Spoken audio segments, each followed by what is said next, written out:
நாமும் சுற்றுச்சூழலும் வந்தவாசி ஸ்ரீ கிருஷ்ணா கல்வி மையம் சார்பில் நாமும் சுற்றுச்சூழலும் என்ற தலைப்பில் உரையரங்கம் நடைபெற்றது. இந்த நிகழ்வில் வந்தவாசி டிஎஸ்பி தங்கராமன் அவர்கள் பங்கேற்று உரையரங்கம் நிகழ்த்திய மாணவர்களுக்கு பரிசுகள் வழங்கினார். இந்த நிகழ்வில் சமூக இடைவெளியுடன் அனைவரும் பங்கேற்றனர். இன்று பயிலும் மாணவன் தான் நாளை நாடு காக்கும் தலைவனாக போகிறான். கற்றார் முன் கற்ற சொல்லி தாம் கற்ற மிகக்காரர் மிக்கங்குழல் என்ற குரலுக்கிணங்க என் உரையை துவங்குகிறேன், கேளுங்கள்.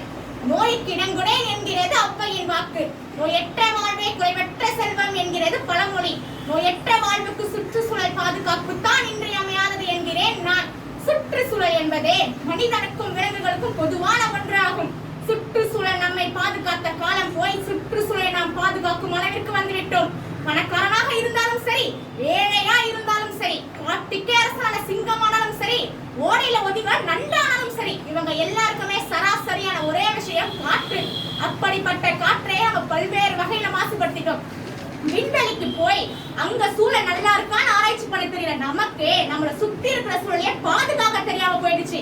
சுற்றுச்சூழல் மாசுபாட்டிற்கு முதல் காரணம் மனிதன் தான். வீட்டை சுத்தம் செய்து வீதியை அசுத்தம் செய்கிறான். ஒரு தீக்குச்சியின் வெளிச்சம் அந்த வீட்டிற்கே ஒளி வெளிச்சம் வீசுவது போல் ஒரு தனி மனிதனின் முயற்சி இந்த நாட்டிற்கே ஒளி வெளிச்சம் வீசும் என்பதை அனைவரும் மேல் வைத்துக் கொள்ளுங்கள். பூமி சூடாகுதுனே பல்வேறு அறிஞர்கள் சொல்லிக்கிட்டே தான் இருக்காங்க. ஆனா நாம மட்டும்தான் எந்த ஒரு முயற்சியுமே எடுக்காம இருக்கும். எந்த ஒரு பறவையும் பூமியையும் இயற்கையும் சேதப்படுத்துறதுல, எந்த ஒரு விலங்கும் பூமியும் இயற்கையும் சேதப்படுத்துறதுல. ஆனா இந்த மனுஷன் மட்டும்தான் எல்லாவற்றையும் மாசும் படுத்துறான், சேதமும் படுத்துறான். இன்றைய சூழல்ல சாகா வரம் பெற்று நம்மிடையே உலா வருதே நெகிழி. இதை யாராலையும் அழிக்கவும் முடியாது, யாராலையும் ஒழிக்கவும் முடியாது. இன்னைக்கு நெகிழி இல்லா நாடும் இல்ல, நெகிழி இல்லா நாடும் இல்ல. சுற்றுச்சூழல் பாதுகாப்பு என்பது மிகவும் அவசியமானது. இன்னும் போனால் சுற்றுச்சூழல் பாதுகாப்பு என்பதே அதிசயமாகிவிடும். நாம் ஒரு முறை குளிர்பான பெட்டியை திறக்கும் அதிலிருந்து வெளியே வரும் வாயுவினால் ஓசோனில் இருக்கும் 1 லட்சம் மூலக்கூறுகளை தாக்கப்படுகின்றது.